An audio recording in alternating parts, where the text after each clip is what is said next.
Bonjour à tous et bienvenue sur Fréquence Populaire.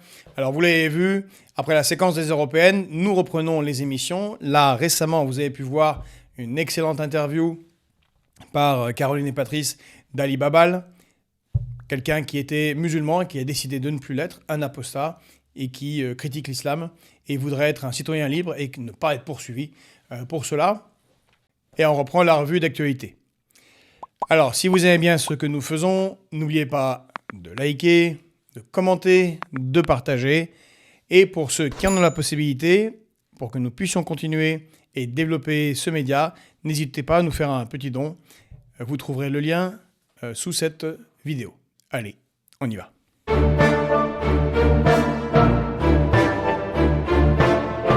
Comme nous reprenons cette revue d'actualité et qu'on ne l'a pas fait depuis longtemps, eh bien on va la séparer en deux parties. Une partie nationale et une partie internationale. Et sur l'international, eh bien je peux vous dire que ça déboîte parce qu'il s'est passé durant ce mois de juin des choses absolument dantesques sur la scène internationale dont on parle très très peu en France et qui ont pourtant des conséquences, qui auront des conséquences colossales à l'avenir pour l'ensemble de la planète et donc notre pays. Mais allez, d'abord la France. Alors, cette fois-ci, on ne va pas parler des législatives, on en parle tout le temps, on n'en parle que de cela. Juste, on notera que le président de la République, qui avait promis de ne pas intervenir là non plus pendant cette élection législative, intervient tout le temps et que carrément, de manière absolument non solennelle, sur un site d'un blogueur, annonce qu'il va y avoir la guerre civile en France. Alors là, on a, comme ça a été dit par un éditorialiste sur Europe 1, là, c'est pas le pompier pyromane, c'est le pyromane pyromane. On a eu les élections européennes. Macron a pris une grosse baffe et il dit eh bien, je redonne la voix au peuple pour que le peuple puisse s'exprimer. Mais voilà qu'il prévient tout de suite, quelques jours après, attention, si le peuple vote mal, ça sera la catastrophe, je ne serai pas responsable. Je ne suis pas responsable, c'est ce qui est écrit dans sa lettre. De toute façon, ça fait 7 ans qu'il est président, puis il a été avant conseiller de François Hollande et ministre de l'économie de François Hollande, mais ça fait donc 10 ans qu'il est là, mais il n'est pas responsable de rien du tout. Donc si les gens votent mal, eh bien ils votent mal. Et il a prévenu, le président de la République, il a dit, eh bien si vous votez, alors que je vous ai donné la possibilité de voter, si vous votez trop à gauche, Front Populaire, ça sera guerre civile. Ils sont tous méchants, surtout Jean-Luc Mélenchon. Tout ça, c'est très très mal. Le Hamas va courir dans les rues de Paris et faire sauter des bombes. Et si vous votez pour le Rassemblement national, alors là aussi, ça sera la guerre civile. Reste quoi comme vote ? Reste à voter. Le centre Gloubi-Boulga de continuation de la politique d'Emmanuel Macron. Bon, c'est vraiment pas sérieux. Et c'est jeter de l'huile sur le feu sur un pays qui est déjà en très très grande difficulté. Mais on n'est pas surpris, c'est Emmanuel Macron.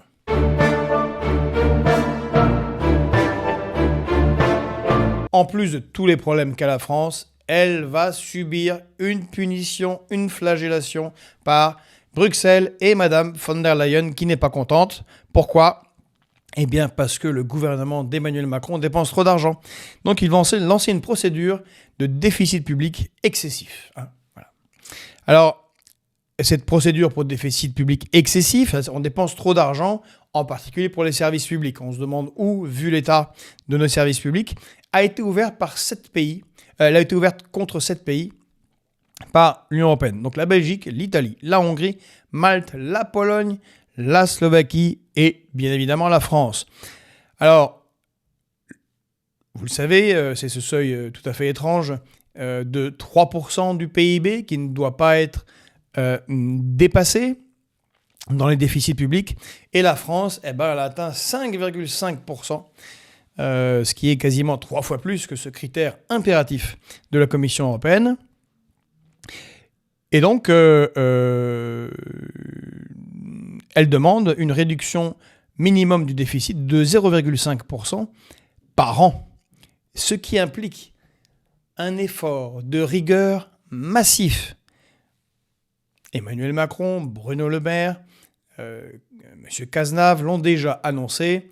Ils vont rogner 10 milliards, 20 milliards, et en fait bien plus, car pour réduire de 0,5% le seuil de déficit sur le PIB, il va falloir taper dans la caisse. Et taper dans la caisse, eh bien, ça va être encore plus de destruction des moyens pour les hôpitaux publics, pour la sécurité, pour les transports, pour l'école publique, et ainsi de suite. En fait, ce qu'il se passe, c'est ce qui s'est passé avant, dans les années 80 et 90, pour les pays africains, et ce qui s'est passé avec la Grèce. On a un système absurde de financement de la dette du pays qui passe par les marchés financiers, lesquels, au bout d'un certain temps, récupèrent les intérêts de la dette. Ces intérêts de la dette explosent et vont devenir, ou sont déjà, le premier budget de l'État dans notre pays, avec la réduction de la note de la France, comme ça a été le cas récemment, eh bien, les intérêts de la dette vont augmenter et donc ce remboursement de la dette va augmenter. Donc, quand on rembourse l'intérêt de la dette, on ne rembourse pas la dette. La dette, elle continue à tourner. Et bien, quand vous vous retrouvez dans des situations compliquées, comme la crise Covid, où la France a fait le quoi qu'il en coûte, eh bien, vous aggravez votre dette publique, vous empruntez, et on se retrouve avec encore plus de dettes, encore plus d'intérêts à rembourser, et donc devoir faire des réformes structurelles, puisque c'est ce qui est demandé, c'est casser le système social français hérité du Conseil national de la résistance. C'est la réforme des retraites, c'est la réforme de l'assurance chômage, c'est la réforme bientôt de la sécurité sociale, et donc encore une fois, plus de casse dans les services publics, comme l'a subi la Grèce, sans aucun résultat pour la Grèce, si c'était une paupérisation immense, un départ d'énormément de jeunes Grecs diplômés, des hôpitaux, des systèmes de sécurité, de protection civile, de pompiers totalement dysfonctionnels, et les très riches Grecs qui continuent à s'enrichir parce qu'ils détiennent une bonne partie de cette dette. Donc voilà, l'Europe n'a pas changé, c'est toujours la même chose, c'est toujours les mêmes règles complètement délirantes qui s'abattent sur la tête des gens. Je vous rappelle que la règle des 3%, elle trouve son origine lors du tournant de la rigueur en France. Alors, c'est François Mitterrand, ça est sorti d'une boîte comme ça de discussion. Ils ont décidé de faire ça.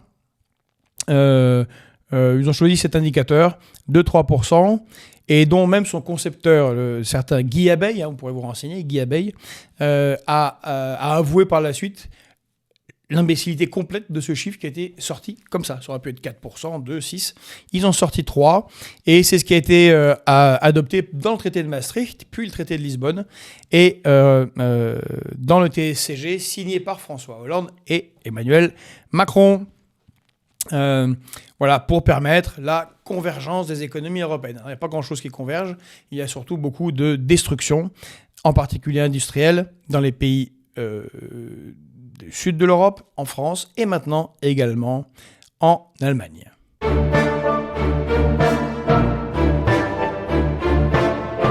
La situation économique réelle du pays est très très très mauvaise, et le gouvernement cache la réalité et ment. Il ment sur la réindustrialisation du pays. Et j'en veux pour preuve que, selon l'usine Nouvelle, un journal tout à fait sérieux qui suit la vie industrielle dans notre pays, eh bien, selon son baromètre exclusif, les fermetures ou menaces de fermeture d'usines ont dépassé, sur les 5 premiers mois de l'année 2024, les ouvertures de sites industriels. Donc en fait, il y a plus de fermetures de sites industriels que d'ouverture de sites industriels. Donc on rajoute un déficit industriel. Et ça ne dit rien non plus de tous les petites entreprises, les petits artisans qui eux aussi ferment en cascade. On a dépassé les 400-500 fermetures d'entreprises par mois.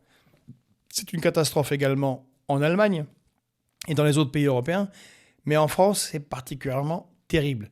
Et c'est dû à une économie qui est de facto en récession, entre autres dû aux sanctions complètement absurdes qui ont été posées contre la Russie. Absurdes parce qu'elles ne nuisent pas tellement à la Russie. Par contre, elles ont un effet délétère sur nos économies. Et sur ces sanctions, il faut ajouter évidemment la fixation du prix européen de l'énergie, qui fait que c'est totalement intenable, alors que nous pourrions faire fonctionner nos entreprises et nos petites entreprises, nos artisanats, avec de l'énergie bon marché produite par la France.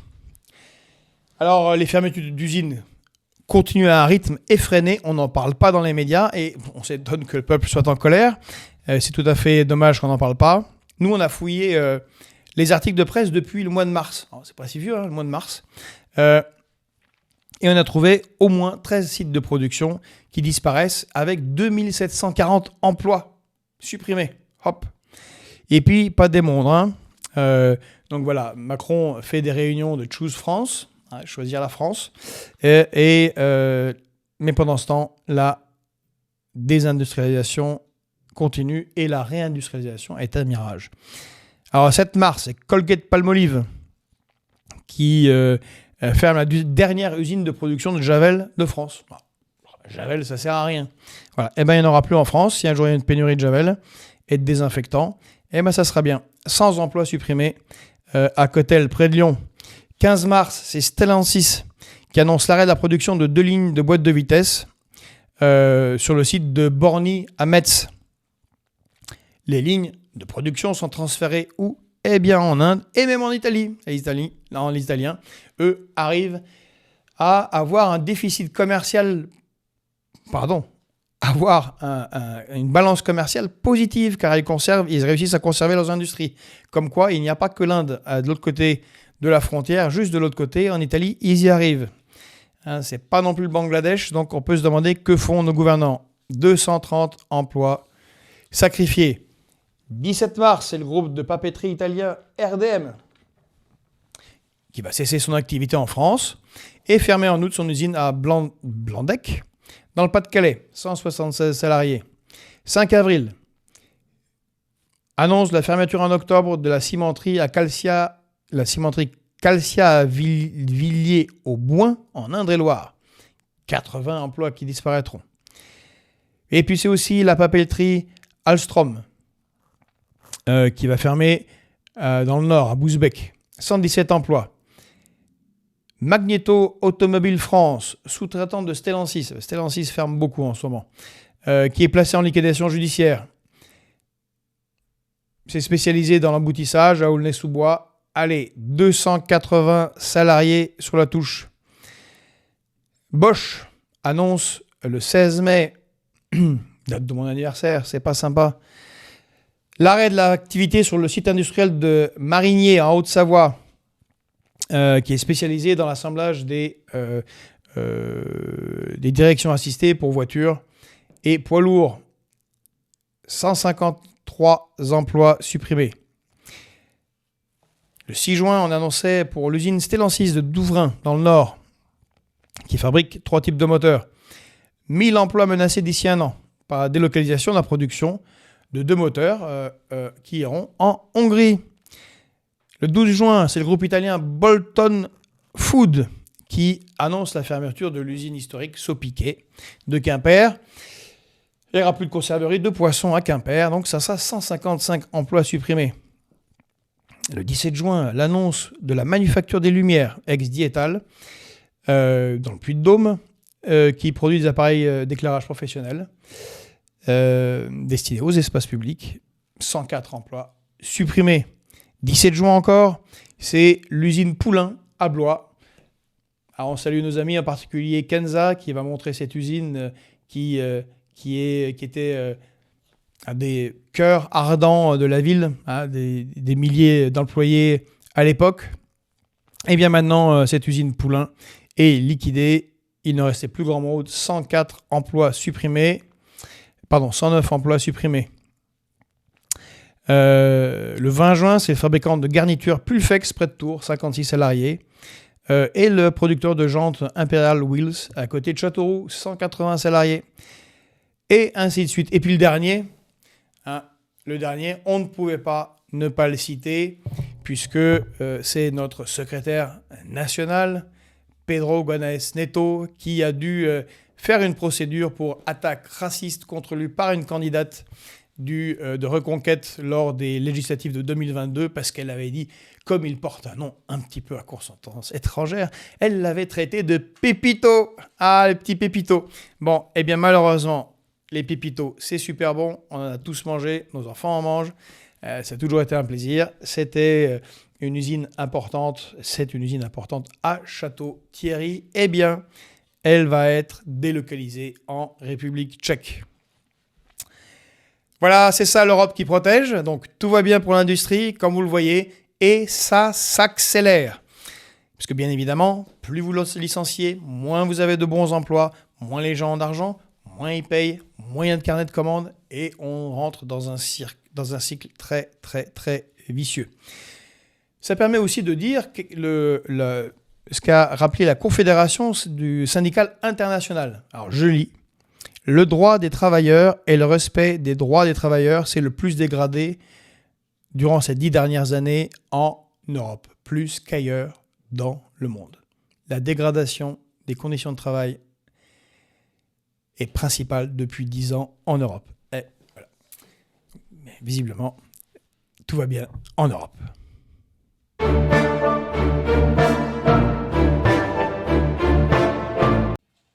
La Commission européenne à Bruxelles n'a pas trouvé autre chose dans la situation actuelle que de menacer le célèbre train de primeur Perpignan-Rungis, celui qui amène les fruits et légumes que l'on apporte du Maroc et d'Espagne et du sud de la France, et tout au long du chemin depuis jusqu'à Rungis. Bon. Il avait déjà été supprimé par Madame Borne, qui, en tant que Première ministre, continuait à appliquer ce qu'elle avait fait avant, quand elle était socialiste, entre guillemets, ministre des Transports, et qu'elle avait mis en place le pacte ferroviaire européen, qui a été l'augmentation du système routier contre le système ferroviaire, qui lui a été sabordé, dénationalisé, privatisé, et mis en lambeaux, comme ça avait été fait en Grande-Bretagne avant par Margaret Thatcher et Tony Blair. Bon. Résultat, augmentation du trafic routier, en particulier des transports de marchandises, ce qui évidemment est très très très mauvais pour l'écologie et puis pour le fait que quand on prend la route maintenant, on a une colonne de camions infinie qui bouge tout sur le côté droit et puis quand il se double, eh ben, c'est la catastrophe. Et si on prend Perpignan-Rungis, eh bien, Perpignan-Rungis, en nombre de camions, c'est comme si on avait une file de camions touche-touche de 600 km de long, en matin, midi et soir, 7 jours sur 7, 24 heures sur 24. Donc ce train est très efficace, très utile, mais il ne respecte pas la concurrence libre et non faussée. Alors on a vu ici, comme dans d'autres émissions et fait par d'autres analystes, cette concurrence libre et non faussée, elle est absolument tout le contraire. Elle est dictatoriale et totalement faussée. Mais là, selon ces critères européens, eh bien, il faudrait peut-être supprimer ce train des primeurs Perpignan-Rungis. C'est bien dommage, c'est très pratique, c'est très écologique. C'était encore un élément de la rubrique « L'Europe nous protège ».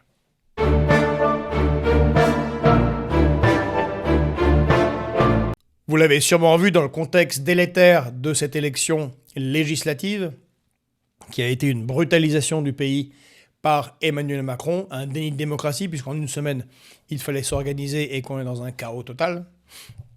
De ce fait, organisé en plein été, eh bien, le pyromane Emmanuel Macron a gratté une nouvelle allumette en Nouvelle-Calédonie. Rappel, il y a eu des émeutes très graves en Nouvelle-Calédonie. Certains ont parlé de peut-être début de guerre civile. Plus de 8 milliards d'installations et d'entreprises ont été détruits et brûlés. Pourquoi ? Parce que M. Emmanuel Macron, sans concertation, à la va-vite, en pleine élection européenne, a voulu organiser une extension du corps électoral, ce qui est compliqué en Nouvelle-Calédonie, puisqu'il y a 40% d'autochtones, les Kanaks, et qu'il y a 60% de Caldoches, c'est-à-dire les Français qui ont été soit immigrés, soit pour beaucoup déportés, en particulier lors de la Commune de Paris, après la Commune de Paris en Nouvelle-Calédonie, et des gens qui des Français qui viennent d'autres îles du Pacifique Sud. Bon. C'était parfaitement inutile. Le calme est plus ou moins revenu. Les tensions sont très très graves. Tout est détruit. Les communications n'ont pas réellement repris. Et qu'est-ce que fait Emmanuel Macron ? Eh bien, Emmanuel Macron et son gouvernement, en sachant parfaitement les conséquences que cela aurait, décident l'arrestation de 7 membres, de 7 leaders indépendantistes, dont une femme qui est mère d'une fille de 4 ans. Et non seulement ils les arrêtent, mais ils décident de les envoyer en métropole, à 17 000 km de la Nouvelle-Calédonie, pour passer en coopération. Ces arrestations, et surtout la manière dont elles ont été opérées, étaient parfaitement inutiles. C'est une humiliation, comprise comme telle, une insulte évidente lancée à la face des Kanaks. Ça nous ramène en 1988, avec la crise de la grotte d'Ouvéa, et il est évident qu'il n'en sortira rien de bon. En agissant ainsi, sans concertation, sans prévenir, Emmanuel Macron et son gouvernement ont laissé prise à toutes les accusations de néocolonialisme, en particulier en emmenant ces leaders indépendantistes en métropole. On voudrait faire exprès de se séparer de la Nouvelle-Calédonie, on ne s'y prendrait pas autrement. Le gouvernement sait que ce qu'il a mis en place était inique. Et ceci a été préparé et donc voulu. Ce qui fait que Emmanuel Macron est dangereux pour la France et est un agent du chaos. C'est la 2e fois qu'il le prouve. Jusqu'où ira-t-il ? Peut-être. Peut-être qu'Emmanuel Macron souhaite qu'il y ait des émeutes urbaines graves afin d'utiliser l'article 16 en disant « Regardez la situation en Nouvelle-Calédonie, qui l'aura créée ? Regardez la situation en France, qui l'aura créée ?» Il y a des putschs qui ont commencé comme ça.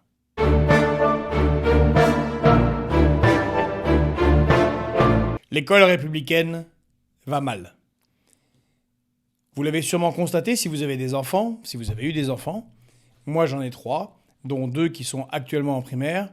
Le moins que l'on puisse dire, c'est que le programme ne suit pas toujours ce qu'il faudrait pour que nos enfants soient au mieux dans la compétition internationale scientifique en particulier.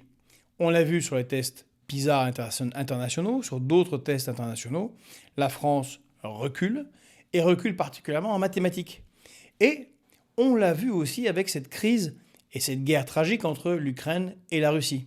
La France, comme d'autres pays européens, a accueilli de nombreux réfugiés ukrainiens, en particulier des femmes et leurs enfants. Et il s'est avéré qu'à toutes les classes, à tous les niveaux, les enfants, du primaire au secondaire, avaient 2, 3, 4 ans d'avance en mathématiques sur nos enfants. Et pourtant, l'Ukraine est beaucoup plus pauvre, je parle bien avant la guerre, beaucoup plus pauvre que la France, est dans une situation d'État semi-failli, ou une très forte corruption, où le salaire moyen est de 200 €, et pourtant, dans de moins bonnes conditions, ils produisent des élèves qui semblent plus disciplinés, plus sérieux et ayant de meilleures connaissances. La France, dans le même temps, les 2 dernières années, a connu le record historique de démission d'enseignants, qu'ils soient CAPES, agrégés, vacataires. Record historique. Depuis, il est très difficile de remplir les besoins de l'école républicaine. Il en va de même à l'hôpital, record historique de démission des soignants. Mais c'est un autre sujet. Revenons à l'école. Et pour pallier ce problème, qu'est-ce qu'a proposé le gouvernement ? Eh bien, de réduire le niveau de recrutement des enseignants. C'est ainsi que pour le concours de recrutement des professeurs des écoles, le CRPE, il a été proposé que ne candidatent plus seulement les étudiants qui ont un bac plus 5, mais les étudiants n'ayant qu'un bac plus 3, une licence. Et à ce titre, un nouveau sujet 0 a été mise en place pour voir quelles sont les exigences de compétences écrites et orales de nos futurs enseignants. Mais vous savez quoi? Cela a fait un tollé, un scandale chez les formateurs, chez les syndicats et chez les enseignants actuellement en place. Certains ont même cru à un canular. Et on peut les comprendre. En mathématiques, par exemple, l'exercice consistait à classer des nombres par ordre croissant. On se pince. Par ordre croissant, des exercices de mathématiques. Ou des événements historiques, par ordre chronologique, mais sans les dater. Ça serait évidemment beaucoup trop dur. Le reste, c'est toute une série de questionnaires à choix multiples, d'une simplicité évidente, et ce qui montre la décision du gouvernement. Plutôt que de renforcer l'école, plutôt que d'améliorer les compétences des enseignants, plutôt que de sélectionner encore mieux les enseignants, eh bien on continue vers le moins-disant. Puisque c'est mal payé, puisque ça n'est plus respecté comme métier, ce qui est une tragédie pour notre pays et notre République, eh bien, faisons en sorte que on recrute des gens moins compétents qui accepteront de travailler pour de très petits salaires et dans de mauvaises conditions. Et puis, ma foi, tant pis s'ils enseignent mal à nos enfants. En continuant sur cette voie, nous allons vers le gouffre. L'avenir, c'est nos enfants. Or, nous formons trop peu d'ingénieurs, nous formons trop peu de médecins, nous formons trop peu de scientifiques. Nous sommes déjà dans une situation critique. Ceci ne va pas l'améliorer.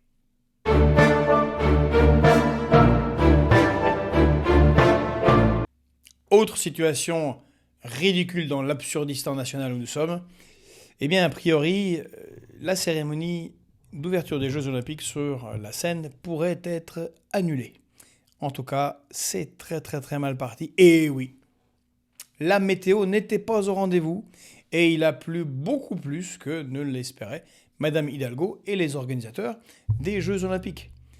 Au point où on a eu jusqu'à 650 mètres cubes par minute de volume d'eau qui se déversait dans la Seine, alors que le volume moyen est de 100 mètres cubes. Là, actuellement, il est à 450 mètres cubes. Et donc, eh bien, la répétition de l'ouverture des Jeux Olympiques a été annulée, comme bien évidemment la baignade de Madame Hidalgo dans la Seine. Alors, elle l'a reportée au 15 juillet ou un peu plus tard. Et puis peut-être que certaines épreuves pourront être déplacées. On verra bien comment ça s'organisera, comment ça se fera. Comme d'habitude, nous sommes dans un pays où les choses se font au petit bonheur la chance. On verra bien comme ce sera. Il n'est pas trop clair s'il y a un plan B. Et pardon, je m'excuse, ce n'est pas 650 mètres cubes par minute, c'est 650 mètres cubes par seconde. Et le bon débit, c'est 100 mètres cubes par seconde. Donc la Seine ne sera pas baignable début juillet, peut-être le sera-t-elle plus tard, on verra bien. En tout cas, dans un pays en ruine, parce que les choses ont été très mal pensées, eh bien c'est une dépense de 1,4 milliard d'euros qui, peut-être, n'aura servi à rien. Pour rappel, les mêmes qui ont organisé ces Jeux ont complètement oublié que la Seine, à ce moment-là, emmène par voie fluviale beaucoup des céréales produites dans la Beauce vers les ports de France où les céréales sont exportées, en particulier le blé, puisque la France est un des grands exportateurs de blé, une des dernières chances où nous rivalisons avec le reste du monde. Eh bien, ils se sont rendus compte qu'ils bloquaient ce transport fluvial des céréales. Coût additionnel d'1 demi-milliard d'euros pour contourner la Seine. Et ils sont tellement déconnectés de la réalité que certains des fonctionnaires travaillant avec M. Bruno Le Maire, à Bercy, au ministère de l'économie, ont demandé aux agriculteurs s'ils ne pouvaient pas différer la récolte. Différer une récolte. Bon, c'est très très amusant. Je pense que nos amis agriculteurs ont apprécié ou pas apprécié cette déconnexion complète des réalités qu'ils traversent, qu'ils vivent. En tout cas, voilà où on en est. encore un coup de canif dans ces Jeux Olympiques. Malgré tout, on espère que ça se passera bien et que la France pourra en retirer quelque chose de positif. C'est notre souhait. Notre objectif n'est pas que ça se passe mal, mais on se demande si, avec les pieds nickelés qu'on a à la mairie de Paris et au gouvernement, les choses se passeront bien finalement. Encore une fois, espérons-le.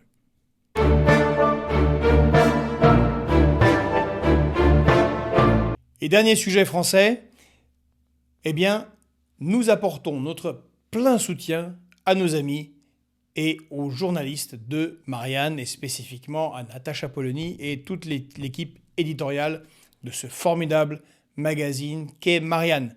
Marianne, nous le considérons, malgré tous les imbéciles qui le critiquent, comme étant un des grands journaux, un des grands magazines de la gauche républicaine, qui incarne justement cette ligne, eh bien, de la gauche venant du Conseil national de la résistance, de la gauche laïque qui défend la laïcité jusqu'au bout, de cette gauche qui n'hésite pas à critiquer les puissants et les multinationales, de cette gauche qui n'a pas peur de parler d'immigration, de cette gauche qui n'a pas peur de parler de sécurité, et de cette gauche qui n'oublie pas que, en fin de compte, cette société ne fonctionne que si les derniers de cordée, quelles que soient leurs origines, quelle que soit leur religion, peuvent vivre dignement de leur travail et avoir accès aux services publics. Alors un grand merci pour tout le travail qui est fait par Marianne, pour toutes leurs enquêtes. C'est vraiment formidable. Encore une fois, bravo Natacha Polony. On rappelle les faits. Celui qui possède, malheureusement, Marianne, monsieur Kretinsky, multimilliardaire tchèque, qui souhaite surtout avoir de l'influence en France, eh bien, n'aime plus trop la position un peu trop de défense de la souveraineté de ce journal Marianne et souhaite le vendre par son factotum, monsieur Denis Oliven, ancien patron de la FNAC, ancien patron de l'Obs. Eh bien, il voulait le vendre à monsieur Sterrin, qui a montré des velléités de contrôle beaucoup trop importantes de la ligne éditoriale et l'orientant sur une ligne très de droite conservatrice, très de droite catholique, qui n'est pas évidemment celle des journalistes de Marianne. Bref, un peu une prise à la Bolloré. Les journalistes s'y sont opposés, ont refusé cette solution et ont demandé à M. Kretinsky, à M. Oliven, de trouver un autre repreneur. En attendant, ils continuent leur travail, ils se mettent en grève quand c'est nécessaire et bon courage à Marianne, tenez bon, on est avec vous.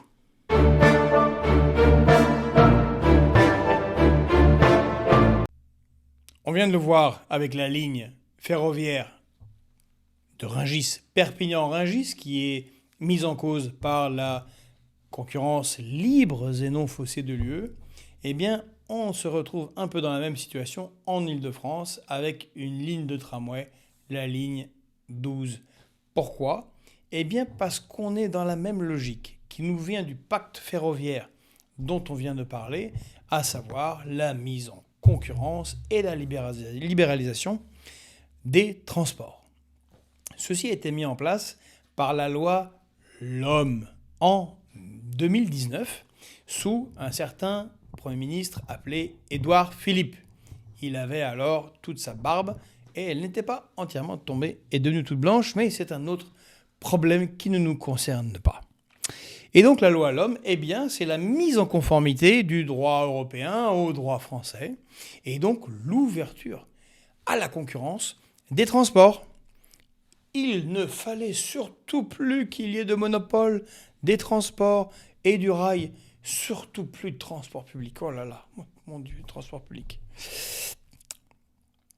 Et en Île-de-France, ça s'est soldé par la privatisation en cours que l'on connaît des bus, mais aussi donc par la privatisation du tramway, une partie du tramway, en particulier la ligne T12. Elle est sortie du giron de la RATP et a été confiée à une entreprise appelée Transkéo. Et cette entreprise, c'est une filiale et de la SNCF et de Keolis, mais privée. Donc un truc complètement claqué, donc qui ne fonctionne pas très bien. Et résultat des courses, on est dans un fiasco total.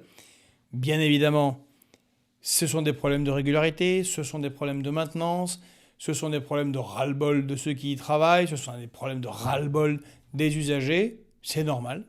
Cette entreprise n'a pas les compétences et ne met pas les moyens que mettrait une entreprise publique dans la maintenance de ces lignes ferroviaires.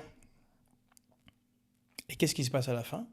Eh bien, c'est la région Île-de-France qui rompt le contrat avec Keolis pour le redonner à la RATP, tellement c'est une catastrophe. On ne parle pas d'entreprises qui font de la bijouterie, de l'hôtellerie, de la restauration, de l'entertainment. On parle d'entreprises stratégiques, transport, défense, énergie, santé, éducation.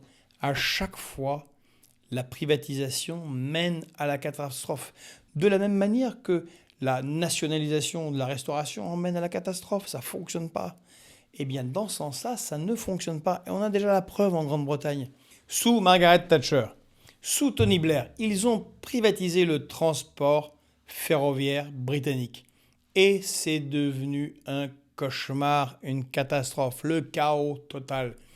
Les interconnexions qui ne fonctionnent pas, acheter plusieurs tickets dans plusieurs entreprises pour rejoindre Londres à Liverpool, Londres à Glasgow, la maintenance qui ne fonctionne pas, des accidents en cascade, des morts. Et à la fin, c'est un libéral, Boris Johnson, qui est obligé de renationaliser pour remettre de l'argent, pour remettre en état, en particulier le concret, c'est-à-dire les rails, toute l'infrastructure, qui n'avait pas été maintenue correctement par le privé, parce que le privé voulait tirer un maximum de profit. Donc il y a une idéologie que le privé fonctionne mieux. Eh bien non, ce n'est pas le cas. Et dans toutes les entreprises liées au domaine stratégique que j'ai cité, ça a toujours été une catastrophe. C'est le cas pour EDF, c'est le cas pour bien d'autres entreprises. C'est un dogme délirant qui contribue au chaos dans lequel se retrouve notre pays. Il faut absolument y mettre un terme. Et nous, en République souveraine, eh bien, nous proposons que la SNCF soit une entreprise stratégique d'État, que le rail soit développé, qu'il soit corrélé à un développement du nucléaire qui doit bien évidemment être sous contrôle exclusif et unique de l'entreprise EDF, et que conjointement, ça nous permette de développer les transports de particuliers et de marchandises qui permettront, 1, de désenclaver les territoires, 2, d'améliorer notre performance économique et en même temps d'améliorer la situation écologique du pays. Il faut absolument changer tout cela. Petit exemple de la catastrophe vers laquelle il nous mène avec la ligne T12.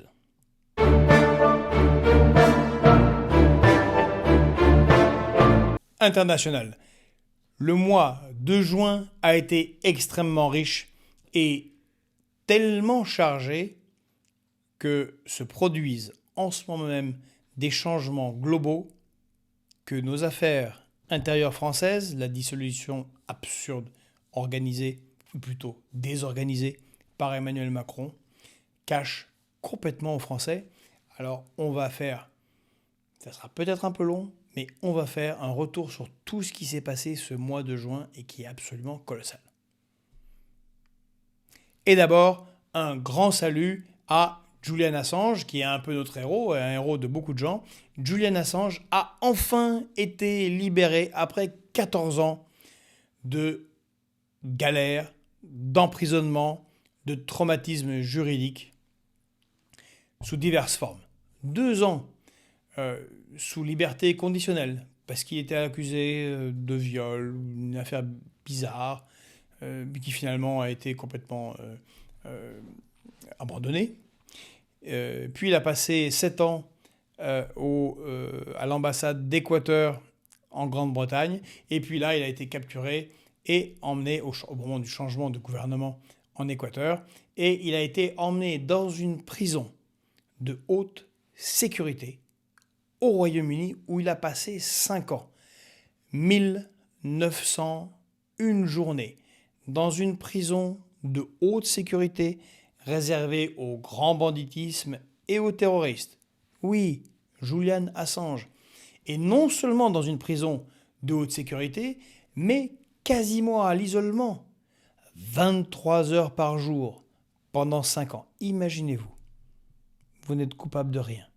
Vous venez de passer déjà 9 ans, quasiment seul, séparé des vôtres. Et on vous met 5 ans dans une prison de haute sécurité, à l'isolement quasi permanent. C'est une forme de torture psychologique. Tout ça parce que les États-Unis accusent Julian Assange, qui est australien, d'espionnage et de divulgation d'informations. Or, qu'est-ce qu'a fait Julian Assange ?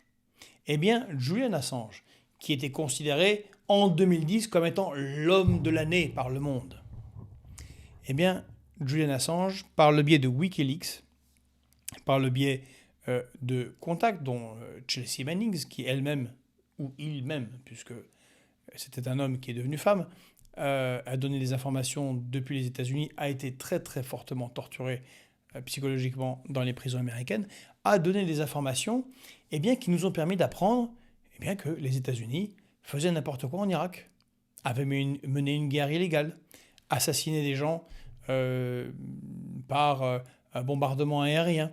Abu Ghraib, la prison, la torture, les chiens, les exactions contre les prisonniers, tout ce qui va mener à la création de Daesh et de nombreuses autres exactions des États-Unis.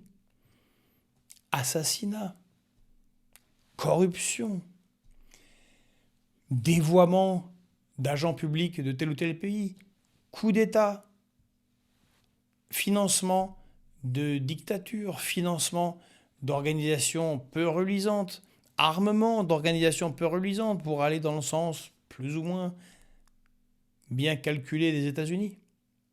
Qu'est-ce qu'a fait Julian Assange ? Critiqué par certains, en particulier tous ceux qui sont stipendiés par Washington aujourd'hui. Je pense à M. Haddad, député macroniste, qui était au Atlantic Council et qui est un petit télégraphiste de Washington et qui bien sûr a dit « Oh mon Dieu, Julian Assange n'est pas un combattant de la liberté. » Si, Julian Assange est un combattant de la liberté. C'est un lanceur d'alerte. Il nous a montré l'arrière-fond dégoûtant de ce qui est considéré comme le pays qui protège la liberté et la démocratie dans le monde.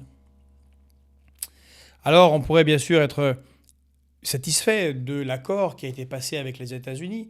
Il est sorti de la prison, il est allé aux îles Mariannes américaines, il est passé devant une juridiction américaine, il a fait un plaidé coupable pour lequel il a été condamné à 62 mois de prison, mais comme il a fait déjà cette prison, ces mois en prévention dans la prison britannique, il a été relâché et a pu rejoindre les siens, en particulier sa femme, qui était son principal soutien, évidemment, qui a été ravi de le revoir, et il a pu revoir ses proches et il peut reprendre une vie normale. Alors, si on peut être content pour Julian Assange, après ces 14 ans de torture, de vie abominable, seul, juste pour avoir dit la vérité, eh bien, ce n'est pas une grande nouvelle pour la liberté d'expression. Car le message est clairement donné par les États-Unis, comme il a été clairement donné par toutes les multinationales à tous ceux qui ont été des lanceurs d'alerte. Il faut bien le comprendre, quasiment tous les lanceurs d'alerte ont eu une vie insupportable, détruite, pénible, ont rompu leur mariage, ont perdu leurs enfants, ont perdu leur bien immobilier, sont dans des tracasseries infinies administratives. Et bien là encore, avec Julian Assange, le premier des lanceurs d'alerte, les choses sont claires. Et le message est passé. Recommencez à alerter sur quoi que ce soit concernant les États-Unis et votre vie sera un enfer. Ça n'est pas sûr que, malgré la libération de Julian Assange, cela donne beaucoup d'envie à certains de révéler ce qu'ils savent sur le remugle, l'arrière-fond crasseux de la diplomatie et des affaires étrangères américaines. Néanmoins, bravo Julian et bon retour chez toi.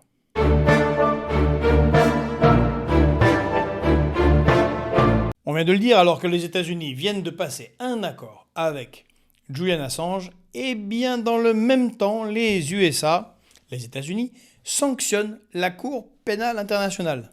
Ou plutôt, ils veulent sanctionner les membres de la Cour pénale internationale. Cour à laquelle ils ne participent pas. Ils n'ont pas envie d'être que leurs militaires, ou ceux qui, dans la diplomatie américaine, ont commis des exactions, soient poursuivis à l'international. Eh bien, la Chambre des représentants, disons l'Assemblée nationale des États-Unis, a approuvé début juin une loi visant à pénaliser la Cour pénale internationale alors qu'elle évaluait l'opportunité de porter des accusations de crimes de guerre contre les dirigeants israéliens, en particulier Netanyahou, dans leur conduite de la guerre en Palestine, spécifiquement à Gaza. La demande a été faite par les républicains et la loi est passée au Congrès des États-Unis. 247 voix contre 155. Tous les républicains ont voté en faveur de la proposition. Ils ont été rejoints par 42 démocrates très très pro-israéliens et qui ont toujours soutenu Tel Aviv, quelle que soit la position qu'ils aient adoptée face aux Palestiniens, y compris les plus extrêmes. Donald Trump avait une opposante dans la course à l'investiture républicaine, une certaine Nikki Haley, qui était ambassadrice des États-Unis à l'ONU. Bon, a priori, quelqu'un de sérieux. Eh bien, cette Nikki Haley, récemment, est allée en Israël signer des bombes envoyées par les États-Unis de sa petite signature en écrivant sur les obus « Finish them all ». Massacrez-les tous, finissez-les tous. Bon. On voit le niveau de ces gens-là. Eh bien, ils ont eu gain de cause, la loi est passée. Or, le président Biden, ainsi que les dirigeants démocrates,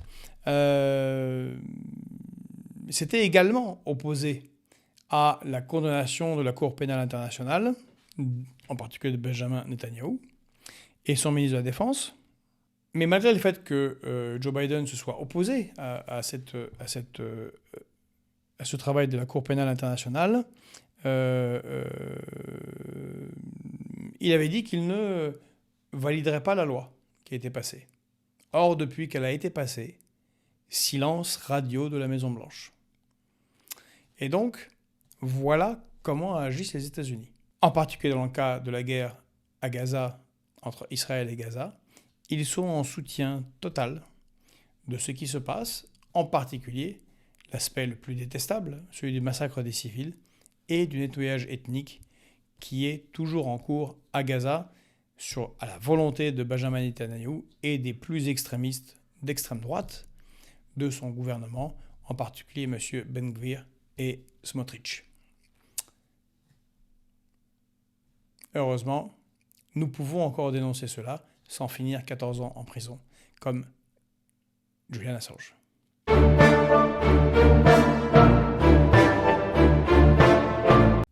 Nous vivons une aggravation forte des tensions entre l'Occident et la Russie, et spécifiquement entre les États-Unis et la Russie. Pour deux raisons directes, qui ont été enclenchées, entre autres, par Emmanuel Macron, qui a été le lapin qui a permis à l'OTAN d'aller plus loin encore dans l'escalade. Je parle très spécifiquement de l'attaque ce dimanche 23 juin sur les plages de Sébastopol par un missile américain ATACMS.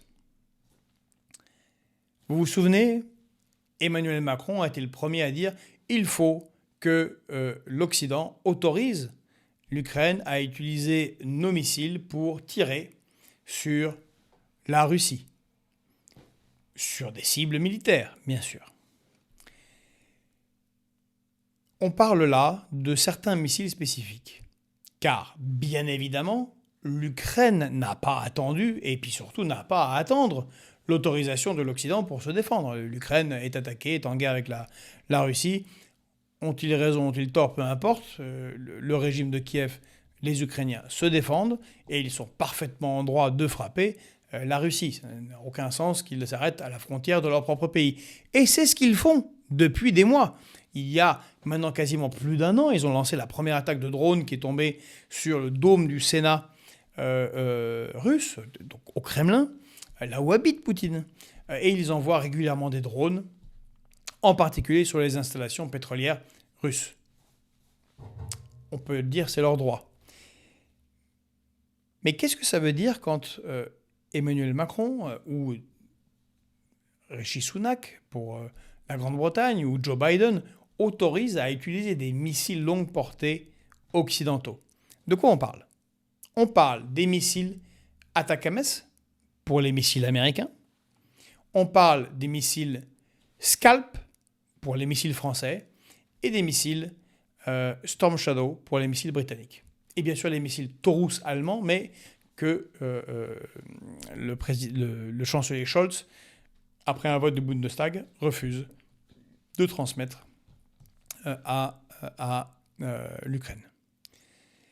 Et pourquoi est-ce un problème? Alors que l'Ukraine attaque déjà la Russie, le territoire de la Russie, y compris en faisant des incursions de forces spéciales, en tirant sur Belgorod et ainsi de suite. Pourquoi c'est un problème? Eh bien parce que ces missiles ATACMS américains, Scalp français, Storm Shadow britannique sont des missiles qui doivent être programmés par des spécialistes que non pas les Ukrainiens. Ils sont programmés par des militaires de l'OTAN, des Britanniques pour les Storm Shadow, des Français pour les Scalp, des Américains pour les ATACMS. Et leur programmation et leur guidage est assuré à partir de renseignements obtenus par du renseignement satellite, du renseignement aérien, des drones espions, des avions de type AWACS, qui donnent l'information sur où tirer.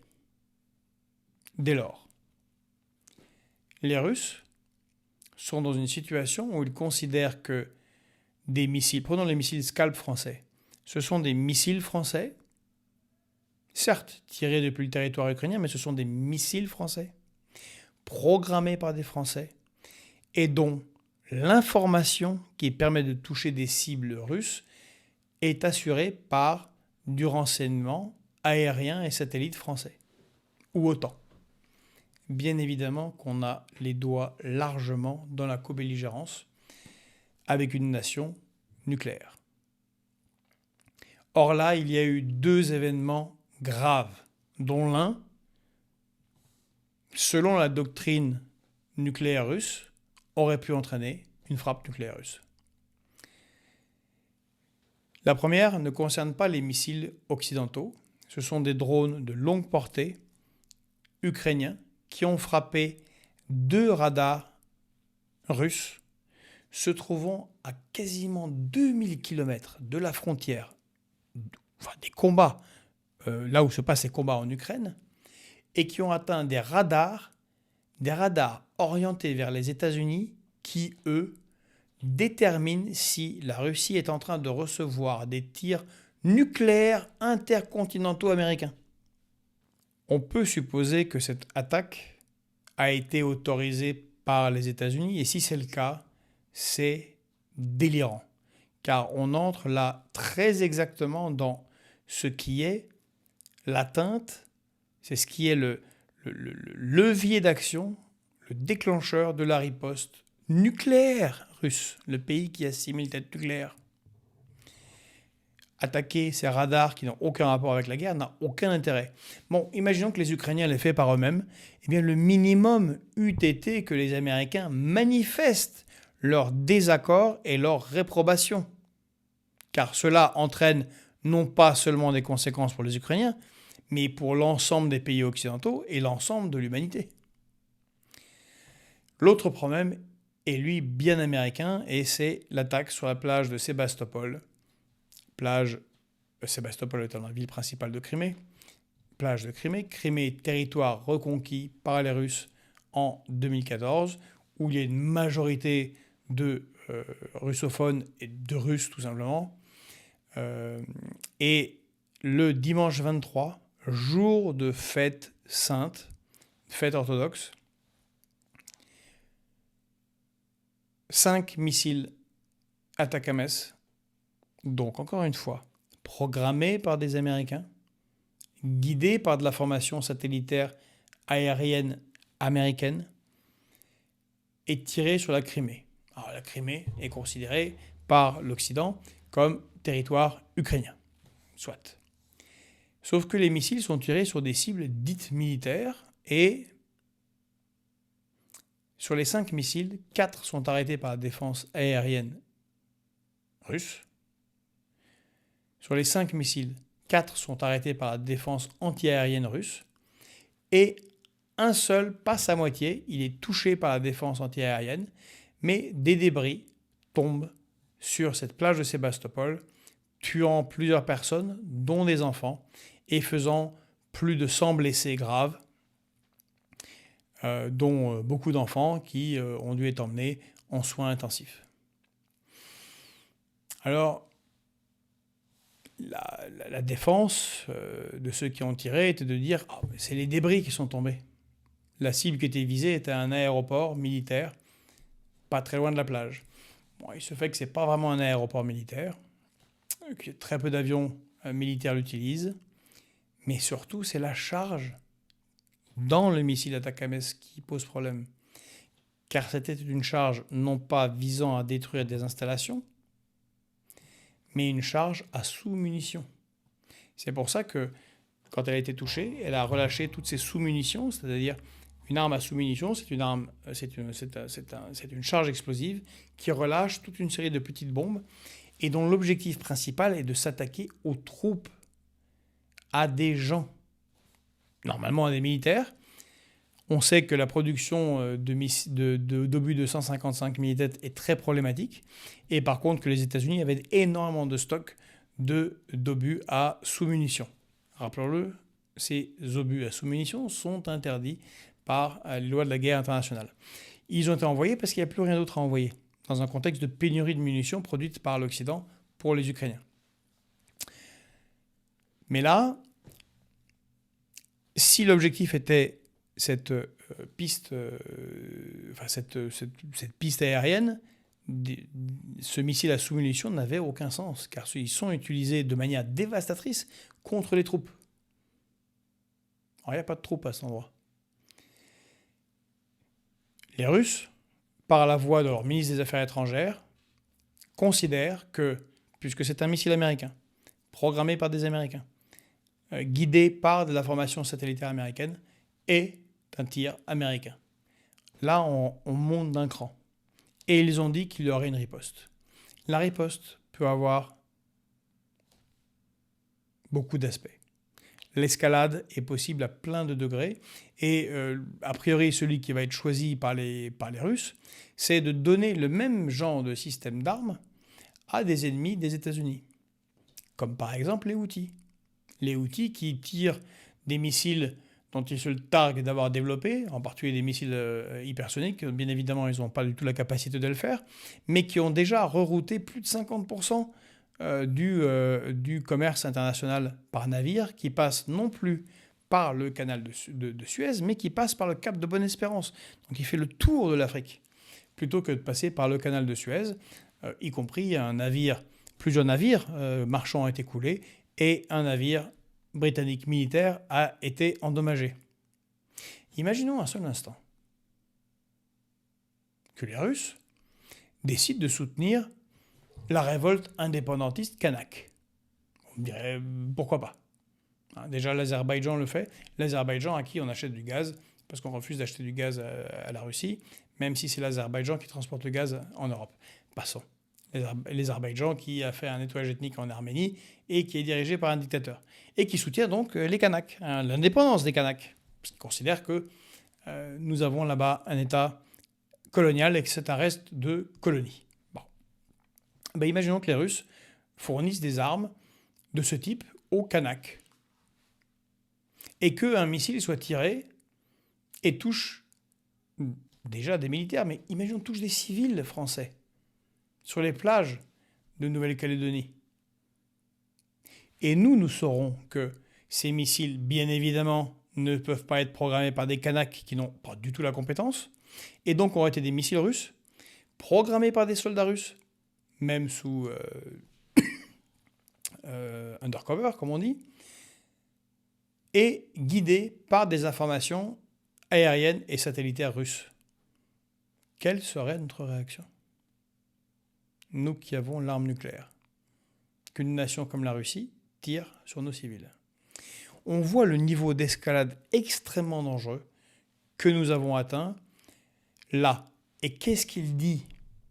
Eh bien, il dit qu'il n'y a plus d'autre issue pour l'OTAN. La guerre en Ukraine est perdue pour l'Ukraine. Selon les généraux maintenant ukrainiens, ce que nous disions déjà ici est confirmé.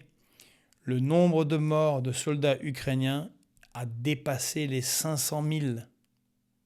Cela veut dire qu'il y a entre 1 million et 1 500 000 d'autres soldats ukrainiens qui sont soit estropiés, amputés ou gravement blessés, en tout cas mis hors de combat.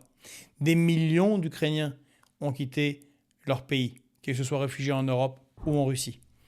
Les infrastructures ukrainiennes sont totalement ou de plus en plus détruites. 65% des infrastructures énergétiques.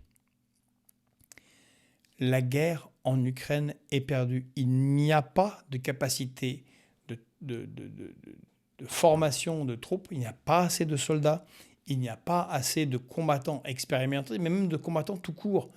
Le coût pour l'Ukraine aujourd'hui est de 1000 à 1500 soldats tués ou mis hors de combat gravement par jour. Vérité que l'on nous cache de manière absurde dans nos médias pour maintenir les choses au mieux jusqu'à l'élection aux États-Unis en novembre prochain, puisque les élections européennes sont passées. Mais la situation est tragique. Or, si rien n'est fait, le nombre de morts ukrainiens va augmenter de manière considérable et les destructions seront telles que l'Ukraine n'existera plus. Les Russes vont continuer à avancer et prendre tout ce qui est à l'est de la rivière Dniepr, plus Odessa. On l'a déjà dit, ces choses sont en cours. Les Russes continuent une offensive de plus en plus massive, massent de plus en plus de troupes. Et nous demandons à l'Ukraine de faire quelque chose qu'elle ne peut pas faire par manque de troupes et par manque de moyens que nous ne sommes pas en mesure de lui fournir parce que nous avons switché non pas sur des industries de défense stratégique, mais sur du libre-échange, y compris dans les questions de défense. Nous n'avons pas les moyens pour leur fournir ce que nous leur avons promis. Voilà la situation. Elle est tragique pour l'Ukraine. Elle est de plus en plus dangereuse. Et face à cela, nous n'avons plus que ces piqûres de moustiques. Mais piqûres de moustiques qui peuvent être dangereuses car à chaque fois, il y a les durs du régime en Russie, des populations parfois nationalistes, qui demandent l'escalade, qui veulent une riposte dure. Où cela va nous mener? Il est impératif, pour que nous ne finissions pas dans une catastrophe totale pour l'Europe et pour le monde, d'arrêter ces inepties. L'Ukraine, tant qu'elle a la capacité, a parfaitement le droit de tirer sur la Russie, c'est son problème. Mais donner l'usage d'armes de longue portée occidentales, manœuvrées par des Occidentaux et instruites en termes de renseignement par des Occidentaux, ne peut que nous conduire à terme à une catastrophe et une déflagration mondiale. Il faut en avoir conscience.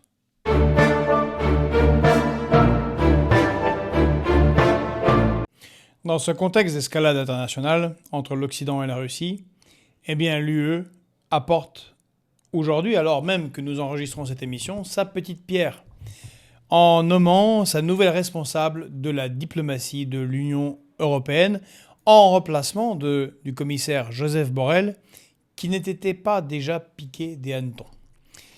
La nouvelle est la première ministre estonienne Kaja Kallas. Madame Kaja Kallas.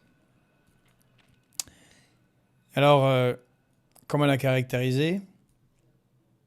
Eh bien, elle est la première ministre d'un pays moustique, l'Estonie, qui compte 1,4 million d'habitants. Un pays balte, accolé à la Russie, qui depuis le début est extrêmement belliciste au point où on peut considérer qu'elle est limite folle alliée, puisque elle a dit récemment, publiquement, que l'objectif de cette guerre était de défaire tellement la Russie qu'il faudrait la diviser en plusieurs nations différentes, une quinzaine de pays différents. Ce qui est relatif aux projets les plus délirants des néoconservateurs américains et qui, même par les néoconservateurs, disons un peu sérieux américains, est considéré comme totalement, non seulement infaisable, mais bien évidemment absurde, puisque que ferions-nous de 6000 têtes nucléaires réparties entre 15 pays totalement instables? Passons, de toute façon, ce n'est pas du tout à l'ordre du jour, mais l'Union européenne s'est choisie cette dame, qui est absolument belliciste, pour être la représentante de l'Union européenne en tant que ministre des Affaires étrangères. Bien évidemment, on peut considérer que ça ne va pas totalement calmer les relations entre l'Union européenne et la Russie. Mais ce qui est intéressant avec cette dame, c'est qu'elle coche toutes les caractéristiques de ce qu'est l'Union européenne et la Commission européenne. Alors d'abord, elle est du parti Renew d'Emmanuel Macron, alors au niveau européen. Et comme Macron, elle s'est retrouvée à la 3e place avec une grosse défaite dans son pays, l'Estonie, aux élections européennes. Parfait. Elle coche toutes les cases, l'européisme, la guerre, rejetée par les peuples d'Union européenne. Ensuite, elle a la caractéristique tout à fait particulière qui ressemble un petit peu à celle de Mme von der Leyen, qui vient également d'être reconduite à la tête de l'Union européenne, présidente de la Commission européenne. Eh bien, il y a des petits risques de corruption. Pourquoi ? Eh bien, elle est tellement, d'abord, avant la corruption, la compétence. Elle est tellement va-t-en-guerre qu'elle a fourni le maximum de munitions et d'armements de son petit pays à l'Ukraine, qui est un très grand pays, et au point où elle s'est retrouvée dans une situation où l'Estonie est actuellement dans une pénurie grave de munitions. Enfin, l'Estonie n'a aujourd'hui pas de munitions pour résister à une éventuelle invasion, au point où cela a provoqué la démission d'un très haut gradé du ministère des Affaires, du ministère de la Défense estonien. Et donc elle a fourni tellement d'armements à l'Ukraine que cela a provoqué une crise au sein du ministère de la Défense estonien, avec la démission d'un haut fonctionnaire du ministère de la Défense estonien, parce que l'Estonie n'a plus les munitions pour se défendre en cas d'invasion elle-même. Heureusement, elle est sous l'article 5 de l'OTAN. Et en plus à cette incompétence, elle veut faire la guerre à la Russie, mais elle n'a pas les moyens pour le faire dans son propre pays. Madame Kaja Kallas a une autre particularité tout à fait digne pour elle de rentrer à la Commission européenne, c'est que, peut-être qu'elle est un petit peu corrompue, voire beaucoup. Car il y a un scandale en Estonie, alors qu'elle est ultra belliciste contre la Russie, qu'elle veut la dislocation de la Russie, qu'elle veut soutenir l'Ukraine, que l'Ukraine gagne, eh bien son mari, qui est businessman, fait des affaires avec la Russie. Sa justification devant les demandes pressantes des Estoniens a été de dire qu'elle n'était pas au courant des activités commerciales de son mari et qu'elle est totalement convaincue que cela ne nuit pas à l'indépendance de l'Estonie ni à la combativité de l'Ukraine.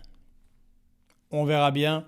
En tout cas, on a là quelqu'un de formidable pour représenter l'Union européenne. Donc, une première ministre battue dans son propre pays comme Emmanuel Macron. Aucune légitimité. Première ministre d'un pays moustique, qui a moins d'habitants que la ville de Paris. Très faible légitimité au niveau mondial. Belliciste, mais belliciste stupide, car comme beaucoup de dirigeants européens, elle fournit des munitions et qui finalement sont en stock très réduit dans son propre pays et met son pays en danger.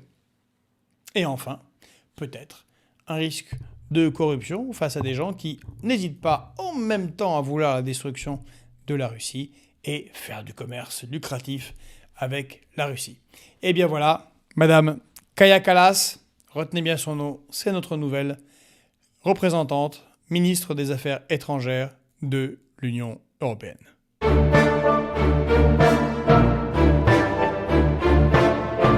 Madame Kaja Kallas a donc été choisie pour être ministre des Affaires étrangères de l'Union européenne.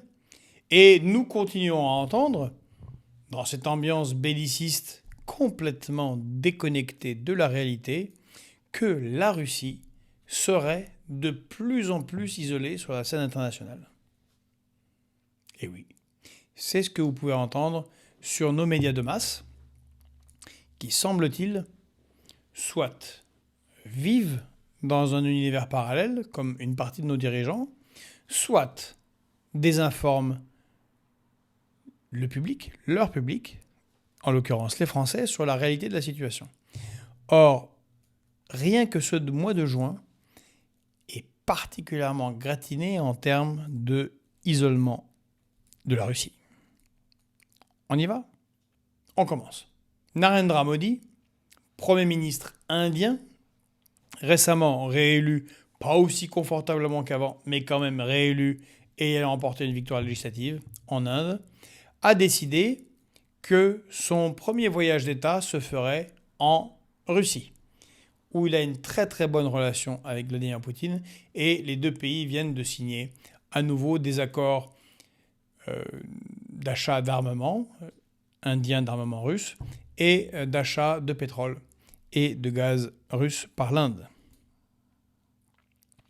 Ce mois-ci, s'est également tenu le 27e sommet économique de Saint-Pétersbourg, le SPIEF, du 4 au 8 juin, qui a réuni, attention, là c'est fort dans l'isolement, 130 pays sur 194 dans le monde. 130 pays se sont rendus et y ont été signés plus de 900 contrats, en tout cas les contrats qui ont été publics, rendus publics, 900 contrats pour plus de 40 milliards d'euros.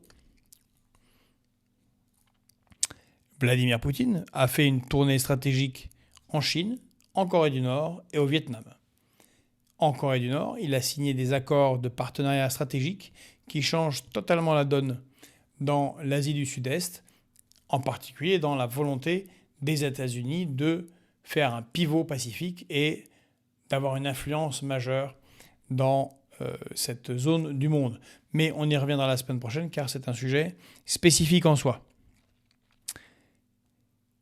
Ce mois de juin, la Turquie, la Malaisie et la Thaïlande ont demandé à intégrer les BRICS. On va revenir sur le cas spécifique de la Turquie et de la Malaisie après le listing que je suis en train de faire. Le sommet des BRICS, qui se déroulera du 22 au 24 octobre à Kazan. Alors, ce n'est pas le mois de juin, vous l'avez noté, mais il y a une réunion des ministres des Affaires étrangères des BRICS pour préparer ce sommet des BRICS en octobre à Kazan, où nous essaierons de nous rendre et de vous faire un reportage sur ce qui passe réellement dans ce sommet des BRICS. Eh bien, participeront 80 pays pour le moment. Et en dehors de l'adhésion finale de 5 pays nouveaux dans les BRICS, alors les BRICS, je rappelle, c'est le Brésil, la Russie, l'Inde, la Chine et l'Afrique du Sud, eh bien, les rejoindront à ce sommet de Kazan, capitale du Tatarstan, République de Russie, rejoindront l'Arabie Saoudite, l'Iran, l'Éthiopie, les Émirats Arabes Unis et l'Égypte, et recevront de nouvelles demande d'adhésion. Ce mois de juin, également, Sergueï Lavrov, ministre des Affaires étrangères, vient de faire une tournée diplomatique majeure en Afrique, recevant à nouveau, et comme à chaque fois, un excellent accueil. D'ailleurs, aujourd'hui, ce jour même où est tournée cette vidéo, eh bien, Vladimir Poutine a reçu M. Sassou Nguesso, le président du Congo, et ils ont signé de nouveaux partenariats. Actuellement, à Kazan, donc dans la même ville, se tiennent les Jeux olympiques, alors non pas olympiques, les Jeux des BRICS, qui font concurrence aux Jeux Olympiques de Paris où de nombreux athlètes russes et biélorusses ne pourront pas se rendre. Alors pour le moment c'est modeste, mais enfin c'est une modestie où se trouvent 4000 athlètes venant de 90 pays. Et le choc le plus extrême, en dehors du fait que la Russie est considérée comme le principal acteur allié, pourrait-on dire, extérieur de la Ligue arabe, en particulier dans le contexte de la guerre entre Israël et Gaza, eh bien c'est que l'Arabie saoudite a arrêté le principe du pétrodollar qui est en place depuis des décennies et qui a fait la puissance des États-Unis et la puissance du dollar. C'est un choc international, économique, ahurissant. Et c'est incroyable que l'on n'en ait pas parlé en France comme il se devrait, car les conséquences sont massives.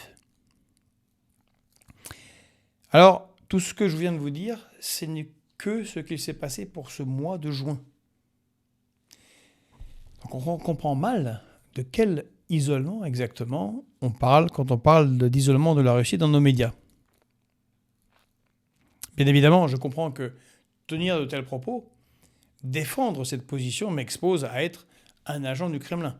C'est assez étonnant parce que dans ce cas, on est un petit peu dans 1984, car tout ce qui vient d'être exposé, hors analyse, ce sont juste des faits.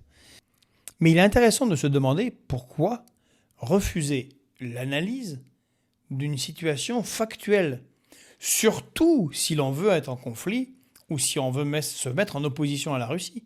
Quel sens ça a de s'organiser? Quelle est la stratégie si l'on n'accepte pas les conditions du réel? C'est assez insensé.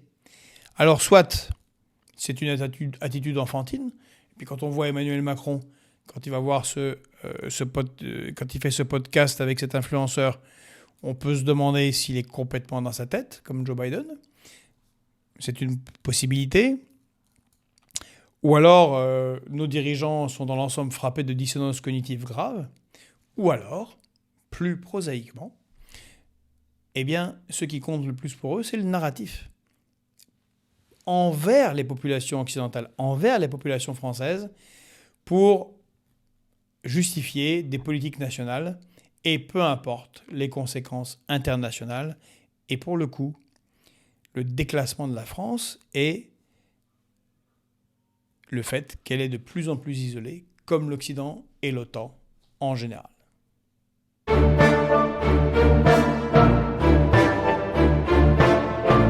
Maintenant, faisons un focus sur la Malaisie. La Malaisie vient de demander son entrée dans les BRICS. Où est-ce la Malaisie? Qu'est-ce que c'est que ce pays? Certains spécialistes d'arts martiaux connaissent le Penchaksilat. C'est le kung-fu malais, particulièrement dangereux et efficace. J'ai pu le tester 1 ou 2 fois. Mais c'est le cas typique de pays qui ne veulent plus subir la domination occidentale et en particulier la domination du dollar. Alors j'en veux pour preuve les propos d'Anwar Ibrahim, le Premier ministre de Malaisie, car la Malaisie est principalement un pays musulman. Il a dit « On ne peut accepter une situation où l'Ouest, l'Occident, contrôle les discours et le narratif. Parce que c'est un fait. Ce ne sont plus des puissances coloniales et des pays souverains comme le nôtre devraient pouvoir s'exprimer sans craindre une pression ou des menaces. » L'entrée, évidemment, de la Malaisie dans les BRICS serait une autre victoire stratégique de la Chine,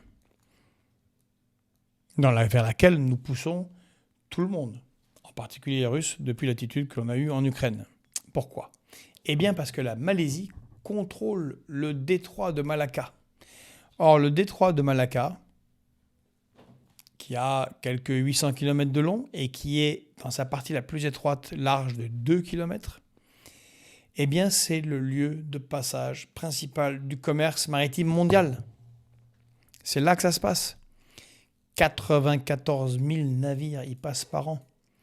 C'est 25% du commerce mondial. C'est 80% du pétrole chinois, du pétrole dont a besoin la Chine, qui passe par là.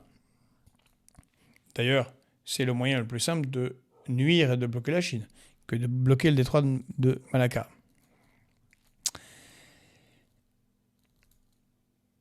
Et les Chinois ont fortement investi en Malaisie. C'est entre autres eux qui sont en train de développer la ligne ferroviaire qui à l'est de la Malaisie, qui avait développé la Malaisie. La Chine est le pays dominant en Asie. La Chine a de très fortes relations avec l'ASEAN, AESEAN, qui regroupe 10 pays d'Asie du Sud-Est. Elle a doublé son commerce avec ces pays en 6 ans, et les pays de l'ASEAN sont d'abord des partenaires de la Chine devant l'Union européenne et devant les USA. Et d'ailleurs, la Chine commerce d'abord avec les pays de l'ASEAN devant l'Union européenne et devant les USA. Ces pays sont de plus en plus liés à la Chine, en particulier la Malaisie, qui compte 23% de ressortissants ethniquement chinois, et 75% de la population y préfère la Chine aux États-Unis. La Chine y fait des investissements massifs, je vous l'ai dit. Et encore une fois, le Premier ministre malaisien a dit que la montée en puissance de la Chine nous a apporté une lueur d'espoir. Il existe des freins et des contrepoids dans le monde. Mais des freins et des contrepoids à quoi ? Eh bien, c'est le même frein et contrepoids que tous ceux qui veulent rejoindre les BRICS. Et il s'agit de quoi ? Il s'agit de se libérer du commerce en dollars et de la domination du dollar. Or, justement, lors du sommet de Saint-Pétersbourg, Vladimir Poutine a annoncé que les BRICS allaient mettre en place une plateforme d'échange de monnaie entre les pays des BRICS. Une plateforme, donc l'idée n'est pas de développer une monnaie des BRICS, comme certains l'ont pensé, une sorte de euro des BRICS. Ça ne fonctionnerait pas. Ce qu'ils veulent faire, c'est une plateforme d'échange entre monnaies nationales, séparées du dollar et sécurisées, ce qui renforcera bien évidemment chacune des monnaies qui participeront à ce commerce par cette plateforme. Il était clairement dit par l'ensemble des pays participants que ce serait la possibilité, je vous le lis, de ne plus subir de pression ou de sanctions de l'Ouest. Cette plateforme permettra de réguler les échanges commerciaux entre les pays membres des BRICS en utilisant leur monnaie nationale, exempte des contraintes du dollar et de Washington. Ainsi, reprenant encore les propos d'Anwar Ibrahim, Premier ministre malaisien, il a déclaré l'année dernière, la Malaisie a enregistré des investissements de plus en plus élevés que jamais. Mais sa monnaie a quand même été attaquée. Cela n'a aucun sens. Cela va à l'encontre des principes économiques fondamentaux. Pourquoi ? Eh bien, il l'explique. Une monnaie complètement étrangère au système commercial de 2 pays. Il parle du dollar. Et les 2 pays, c'est la Malaisie et la Chine. Et sans importance en termes d'activité économique dans notre pays, est devenue dominante simplement parce qu'elle est utilisée comme monnaie internationale. Or, ceci est l'avis partagé par tous les BRICS, y compris de la Turquie, 2e armée de l'OTAN, qui est dans l'OTAN depuis 1952 et qui tape à la porte de l'UE depuis des années, et qui a récemment déclaré par son ministre des Affaires étrangères en déplacement à Pékin que la Turquie demandait l'entrée dans les BRICS parce que son développement commercial, son développement économique et son indépendance monétaire serait bien plus garantie par les BRICS que par son appartenance à une coalition occidentale. C'est un chamboulement colossal dans la géopolitique et l'économie mondiale. c'est quoi ? Eh bien, c'est se libérer du dollar et du dollar dans les échanges commerciaux mondiaux. Ça a été résumé par le chef de la Banque centrale malaisienne.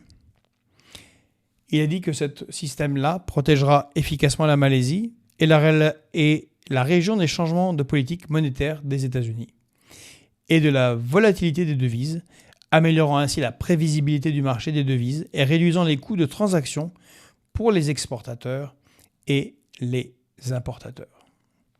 On est là dans un moment de chamboulement accéléré et colossal qui, fort étonnamment, a été rendu possible par la guerre en Ukraine et les victoires, ou en tout cas la capacité de la Russie à résister à l'OTAN qui souhaitait la victoire de l'Ukraine.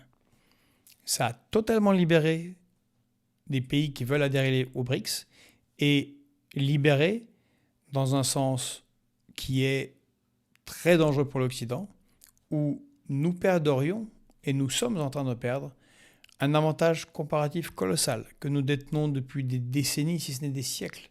Le fait que nos pays étant considérés comme stables et que donc nos devises, en l'occurrence l'euro et le dollar, sont des devises stables.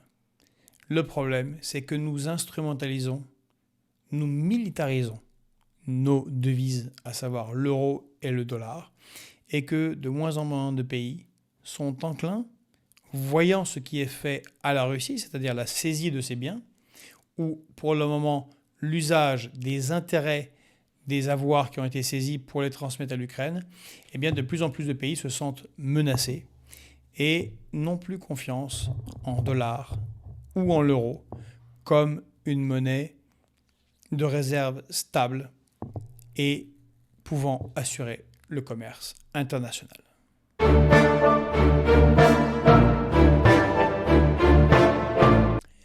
Je l'ai évoqué précédemment, l'autre grande information de ce mois-ci, mais nous y reviendrons dans une émission un peu spéciale dédiée à cela, eh bien c'est la fin du pétrodollar. Qu'est-ce que c'est le pétrodollar ? Le pétrodollar a été l'opération géopolitique la plus rentable qu'ont pu avoir les États-Unis au cours des décennies passées. En quoi consiste-t-il ? Il consiste en un accord passé avec les dirigeants d'Arabie Saoudite sur le fait que les échanges pétroliers se feraient en dollars. Et c'est intimement lié à ce que je viens de vous dire sur la Malaisie. Qu'est-ce que cela veut dire ?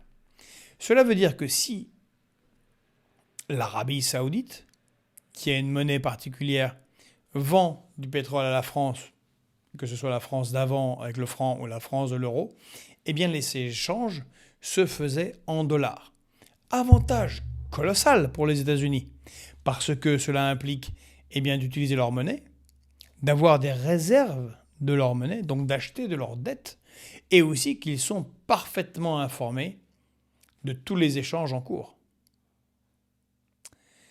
Or, là, le prince Ben Salman, dirigeant d'Arabie Saoudite, a rompu cet accord stratégique central, peut-être un des principaux accords stratégiques qui font la domination et l'hégémonie des États-Unis sur le monde et la domination du dollar sur l'économie mondiale. C'en est fini de la transaction exclusive en dollars des échanges pétroliers entre pays tiers. Et bien évidemment, ça nous met en relation avec le fait de ce que je viens de vous dire, que le 22-24 octobre, l'Arabie Saoudite entrera de plein droit comme membre des BRICS dans cette plateforme qui permettra d'échanger en monnaie nationale et non plus en dollars. Ce qui nous amène aussi au constat que de la réunion de l'OPEP+, de ce mois de juin, OPEP+, qui est Organisation des pays exportateurs de pétrole, l'OPEP, auquel s'est rallié entre autres la Russie et qui ont décidé le 2 juin, au début du mois, de maintenir les quotas de production décidés cette année, c'est-à-dire la réduction des quotas de production pour 2025, malgré les demandes répétées d'augmentation des productions de pétrole faites par les États-Unis et l'Union européenne.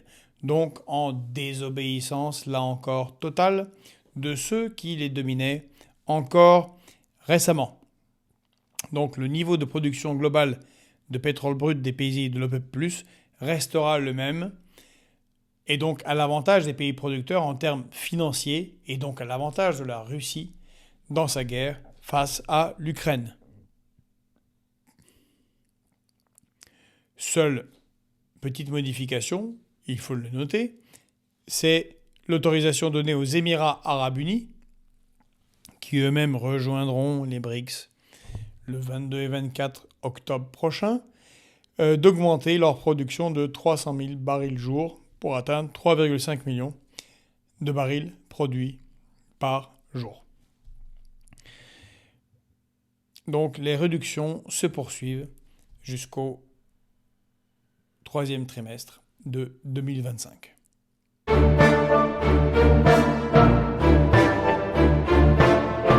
Pour conclure, on ne peut pas ne pas faire un clin d'œil sur le débat Trump-Biden, Donald Trump, Joe Biden, qui s'est passé hier soir aux États-Unis, que j'ai suivi comme certains d'entre vous, même si c'était à 3 heures du matin. Et bien évidemment, il était facile de constater, surtout sur la partie golf, pour ceux qui regardaient, c'est assez amusant, sur la partie golf, que nous avons là 2 représentants de l'oligarchie mondiale, 2 millionnaires, 2 représentants des puissants et des riches qui s'affrontent. Mais clairement, Joe Biden n'est plus en mesure d'être président des États-Unis. Sa prestation a été tellement catastrophique que les plus démocrates, les plus attentistes en Europe, aux États-Unis, ont dit que c'est pas possible. Il ne peut pas être candidat, d'autant plus qu'il risque visiblement de mourir à peu près n'importe quand. Il semble épuisé, sénile, pas à sa place. Or, il est le chef de la première puissance mondiale, économique et militaire, qui est de facto en conflit avec la Russie, au moins par proxy interposé, en Ukraine. Suite à ce débat, le minimum de minimum, c'est que Joe Biden soit démis. Et même si la présidente, pendant quelques mois, jusqu'au mois de novembre, est Kamala Harris. Ça n'est pas la plus extraordinaire des femmes politiques américaines, mais au moins elle a tous ses neurones connectés. Et là, nous sommes dans une situation tendue et géopolitique où le président des États-Unis ne peut pas être quelqu'un qui est démuni, diminué mentalement. Espérons que ce soit entendu, et sinon espérons que pendant les 4 ou 5 mois qui viennent, jusqu'à l'élection de novembre, eh bien, Joe Biden ne dérape pas, Joe Biden ne fasse pas d'actions stupides, mais peut-être déjà qu'il ne gouverne plus réellement les États-Unis. Ce qui est un problème pour les Américains, mais bien évidemment, c'est leur problème à eux. Nous en avons suffisamment en France et dans l'Union européenne. Si vous avez aimé cette vidéo, donc si vous êtes arrivé jusque-là, a priori, c'est que ça vous a un petit peu intéressé. Si vous ne l'avez pas fait, n'oubliez pas de liker, de commenter, c'est très important pour le référencement, de partager, bien évidemment, pour nous faire connaître, de vous abonner à la chaîne Fréquence Populaire si ce n'est pas encore fait, et si vous en avez les moyens, eh bien, de nous soutenir en nous faisant un petit don. Et à la rentrée, nous aurons des surprises pour vous en termes de médias. Allez, en attendant notre prochaine émission, je vous souhaite une bonne soirée si vous regardez ça le soir, ou une bonne journée si vous regardez ça en journée. À bientôt. Les élections législatives en cours vont mener notre pays quelque part. Ce n'est pas très clair où. Nous sommes dans un moment de changement, de chamboulement, tant national qu'international. Tenez bon, aimez vos proches, n'oubliez pas votre famille, vos amis, c'est ce qui compte dans les moments difficiles. À très bientôt.